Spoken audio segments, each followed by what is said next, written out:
मस्तक टेकवावं अशा नमस्काराच्या खाली सापडत नाही. पण त्यांचं नाव ऐकताच हे मस्तक नतमस्तक झाल्याशिवाय राहत नाही. ते आमच्या राजमाता राष्ट्रमाता मासाहेब जिजाऊ. अरे 33 कोटी देवांची कोट्यावधी मंदिरे असतात पण त्यांची पूजा फार कमी लोक करतात. पण माझ्या राजाचं असं एकही मंदिर नाही पण कोट्यावधी लोक माझ्या राजाची पूजा करतात. ते जाणते राजे म्हणजे छत्रपती शिवाजी राजे.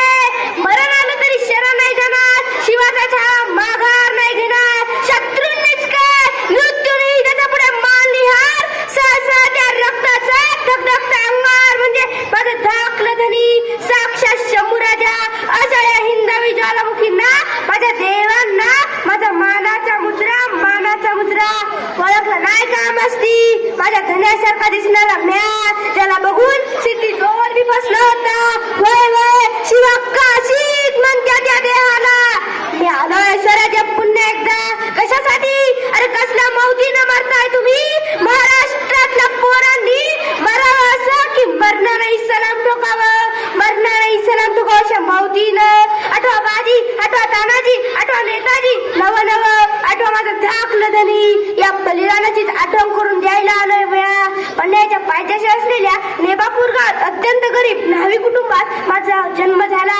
पण्याच्या आजूबाजूच्या डोंगर झाल्यात आम्ही लहानाचे मोठे झालो. मोठे झाल्यावर आम्हाला शिवरायांच्या पराक्रमाच्या गोष्टी आमच्या कानी पडत होत्या. आम्हाला बी वाटत होतं स्वराज्यात सैनिक व्हावं, राजांसाठी जगावं आणि राजांसाठीच मरावं. माझ्या राजांनी आणि त्याच्या मावळ्यांनी रायरेश्वराच्या पिंडीवर बेल भंडार गोला आणि एका जयघोष झाला.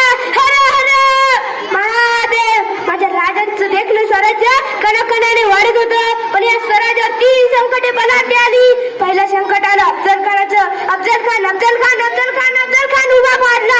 दुसरं संकट आलं शाहिस्ते खानाचं, त्याची मोठी छाटली.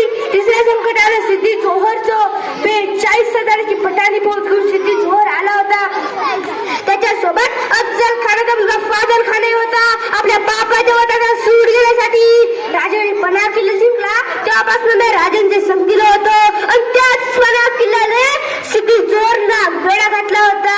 वेड्यात पावसाचे दिवस जवळ आले होते. पाऊस सुरू झाला की सिद्धी वेडा उठविल असं माझ्या राजाला वाटलं. पण त्यानं वेडा अधिकच कडक केला. माझ्या राजाची जीवाची तगमग बघत होतो. वेड्यातून बाहेर पडायचा मार्ग सापडत नव्हता. त्यावेळेस बाजी प्रभूनी बहिची नायकांनी आम्हाला विचारलं, राजासारखा दिसतोय असा जाशील राजा म्हणून सिद्धी जोहरकडं? राजा म्हणून म्हणल्यावर महानंद गगनात पाळणं ठरलं आणि जाऊन राजांसमोर आणण्यात आलं. तर राजांनी विचारलं, शिवा तुला कशासाठी इथं बोलवले माहित आहे का तुला? राजा माहिती की. राजा असं म्हणताय तुमची तलवार मला मिळणार आहे, तुमचा जिरेटॉप मला घालायला मिळणार आहे. राजा असं म्हणताय की तुमचा अंगरखा मला मिळणार आहे, तुमची कवड्याची माळ मला घालायला मिळणार आहे. पण डोळ्यात पाणी आलं. राजा म्हणलं, अरे शिवा हे सगळं घालून तुला जिथं जायचंय ना तू परत येशील त्याची खात्री नाही. राजा मी 100 वर्ष शिवकाशीत जगण्यापेक्षा मला एक दिवस शिवाजी महाराज म्हणून बघायचंय. राजा लाख मिली तरी चालतील पण लाखोंचा पोशिंदा जगला पाहिजे. महाराज राजा लागला. ठरल्याप्रमाणे एका पालखीतून मी सिद्धी जोहरकडं आणि एका पालखीतून विशाळगडाकडे निघाले. आम्ही सिद्धी जोहरच्या सैन्याच्या मित्रच बनेल अशा मार्गाने निघालो होतो. बघितली की आमची पालखी.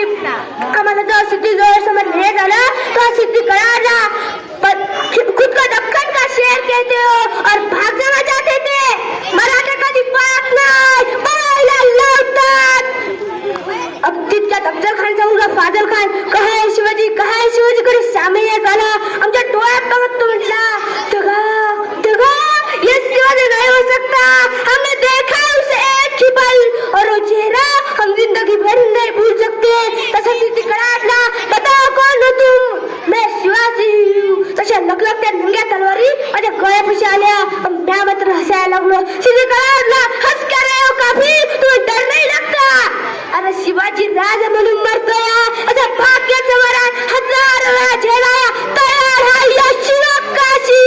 मी असं म्हणल्याबरोबर शत्रूने क्षणात मध्ये शिरधडा केलं. मी मात्र माझ्या राजाला अखेरचा मुद्दा केला. अरे समजा मी तुम्हाला कशा पाहिजे सांगतोय. अरे 19 फेब्रुवारीला नुसती शिवजोग नसतो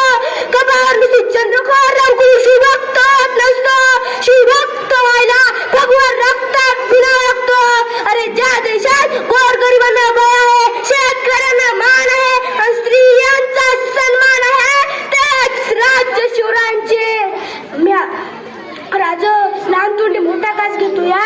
पण राजा हे तुमच्या मावळ्यांना गरज आहे तुमच्या आचाराची आणि तुमच्या विचाराची. लक्षात